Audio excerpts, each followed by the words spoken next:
girl, Meghan Markle. Seemed like a nice lady, just complaining, trying to be a victim. Oh my gosh, I work so hard. Ditto, listen to this. Meghan Markle to join the 11th season of The Real Housewives of Beverly Hills. Ugh, so thirsty for any kind of attention. Chris Rock just dropped what might be the nastiest comedy takedown Netflix has ever seen, and Meghan Markle was right at the center of the fire. Water that I got from the spring in my backyard. Whatever you do, don't use tap water. I'm just gonna sneak a taste. You flower petal. H is always calling water water. This wasn't some lighthearted roast where a celebrity gets teased and everyone claps politely. No, Rock came out swinging like he had a personal vendetta, and the crowd could barely breathe between the laughter. Every punchline landed sharper than a blade, and the target? Meghan's carefully crafted royal narrative. At one point, he went straight for her most outrageous line, that she supposedly had no idea what the royal family even was. Authentically, organically want to share. I go back to the authenticity. I wanted to do what felt authentic. Have to be so authentic, but also to be authentic. Authentically share.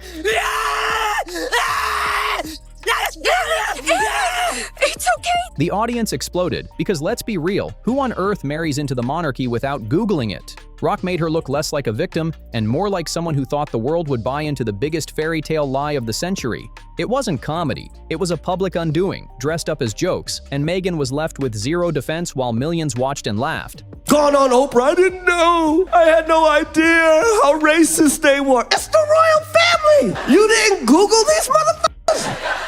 The crowd absolutely lost it because Rock wasn't just making jokes. He was saying what everyone was already thinking. He mocked Meghan's claim that she never Googled the royal family, comparing it to someone saying they've never heard of pineapple on pizza. The room erupted because it was such a painfully obvious lie. Then Rock flipped the entire racism narrative upside down with one of the sharpest lines of his career. He flat out called the royals the original racists, and the delivery was brutal genius. What the fuck is she talking about? She didn't know. The fuck? It's the royal family. They're the original racists.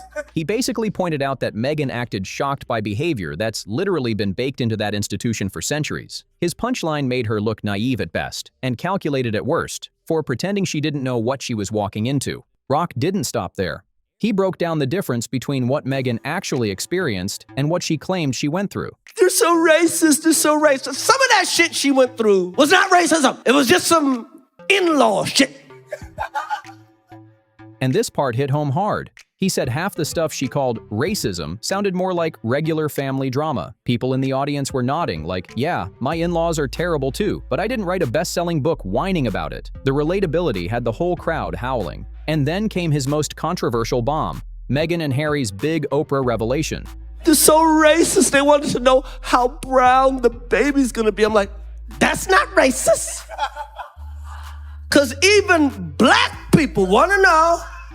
Rock said, even black families wonder about baby colors. That line was a dagger. He wasn't dismissing racism. He was exposing how Meghan had twisted a common curiosity into a global scandal. Suddenly, her narrative looked flimsy, like she was hunting for racism in every corner just to play the victim card. The laughter was deafening, but the subtext was deadly serious. Rock had just shattered the foundation of their entire victimhood brand. I mean this sincerely, Prince Harry and Meghan, we don't give a fuck.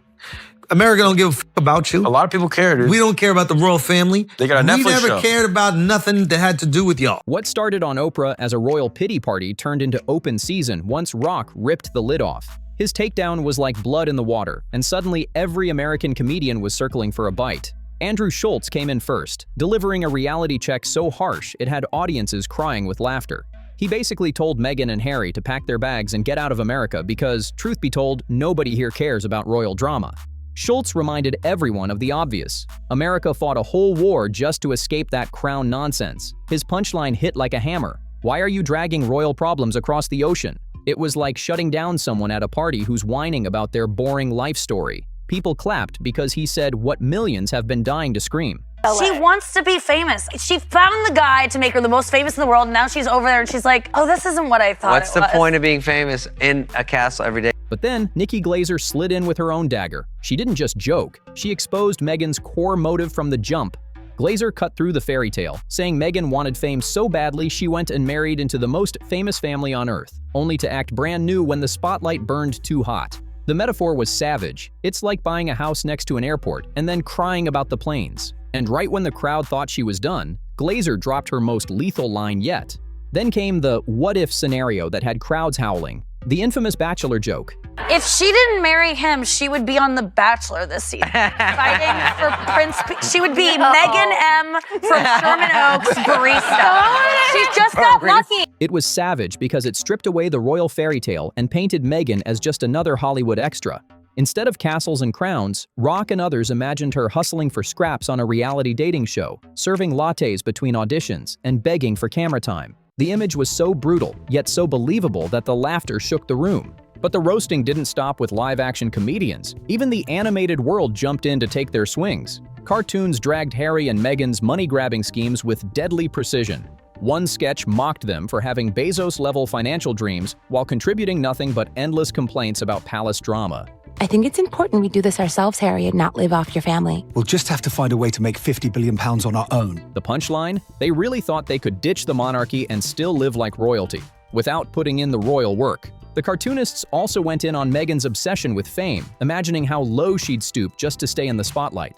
From Duchess to reality TV hot mess, it was a character arc so embarrassing it almost felt prophetic. The message was clear. Meghan wasn't running from the spotlight. She was chasing it with both hands. Ditto, listen to this. Meghan Markle to join the 11th season of The Real Housewives of Beverly Hills. Ugh, so thirsty for any kind of attention. I would die before I would be on her reality. And just when you thought it couldn't get harsher, British comedy juggernaut Spitting Image turned up the heat with their infamous puppet show. Their caricature of Harry wasn't just mocking, it was demolition.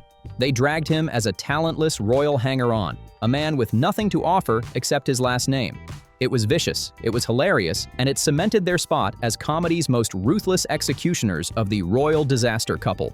I'm here to tell my truth and make a shit ton of money out of podcasting, as I don't have any discernible talent. The puppet show didn't just clown Harry, it annihilated him. They painted him as a man with zero real skills, nothing to offer beyond his royal bloodline, and a mountain of unresolved daddy issues he's been recycling into podcasts. It was a savage portrait of a grown man still hiding under the palace's shadow, trying to sell pain as a brand. They mocked his entitled laziness with one of the sharpest bits, Harry having his butler exercise for him. Harry, you're such a moderate achiever. How do you stay at the top of the middle of your game? An early start's important, so my butler Perkins gets up at 5 a.m. and does a 10K for me. The joke landed hard because it exposed exactly how out of touch he is, a man expecting others to sweat while he takes the credit for simply existing. The audience roared because it rang true.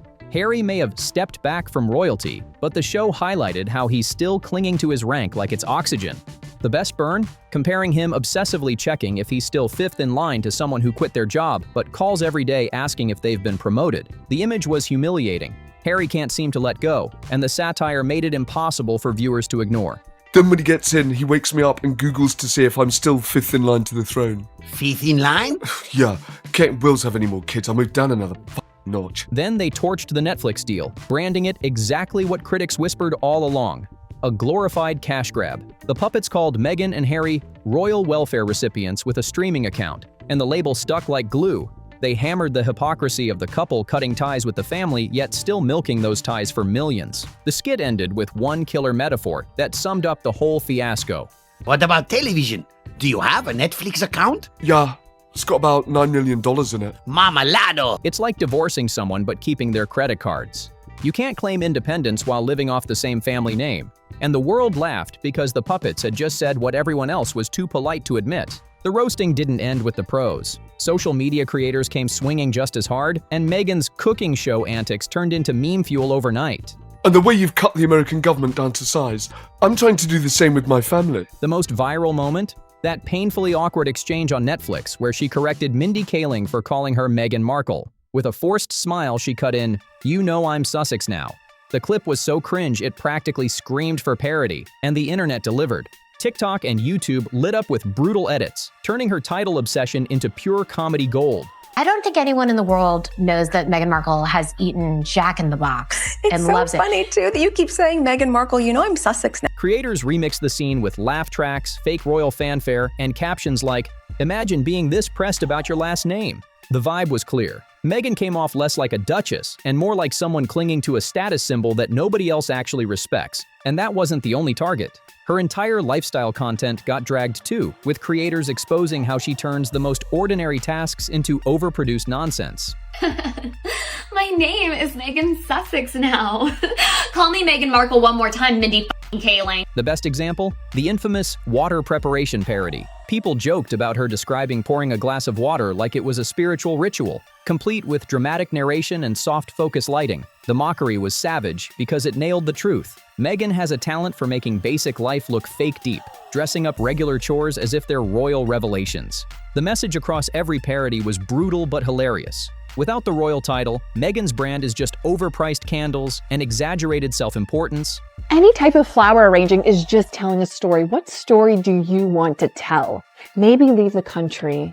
Maybe disown your dad. Be creative with it. And the internet wasn't about to let her forget it. But the internet wasn't finished. Creators dug even deeper, tearing apart Meghan's toxic family dynamics. They turned her flower arranging videos into dark comedy, twisting the imagery into jokes about how easily she cut off her own father. It was vicious, but it struck a nerve, painting Meghan as someone who treats family like disposable props in her never-ending storyline. And thank you for coming all the way here from London. That's yes, cool of you. Michael, we like to apologise. Unfortunately, William's hair was unable to make it this evening. It's devastating. Then Saturday Night Live stepped in and turned the royal circus into a recurring comedy goldmine. Their sketches shredded Harry and Meghan's relationship with razor-sharp satire, and no one was spared. The writers zeroed in on Harry's endless obsession with his brother, portraying him as a man-child who can't stop throwing shade at William. One of the earliest bits? Harry mocking William's bald head like a playground bully. The crowd erupted because it nailed their sibling rivalry perfectly. But SNL didn't stop at Harry's cheap shots. William's puppet version came back swinging with a brutal jab of his own. Meghan's failed Hollywood career. My brother's fiancée, Miss Meghan Markle, is on the American program Suits. Yes, Wednesdays, 8 p.m, USA Network. The only difference between that show and this is people watch this one. The writers roasted Suits, calling it a show so dull it could put viewers to sleep faster than a bedtime story. The burn cut deep because it highlighted the uncomfortable truth. Meghan's entire acting resume is built on a series nobody really watched. SNL kept hammering the point home, sketch after sketch, reducing Meghan's career to background noise and portraying Harry as a petty brother obsessed with getting the last word. The effect was brutal, but hilarious. A royal family feud reduced to sitcom-level bickering. Whenever the kids are being fussy and not going to bed, she puts on an episode of Suits and they're out. So, what are you doing? Ow! Stop it!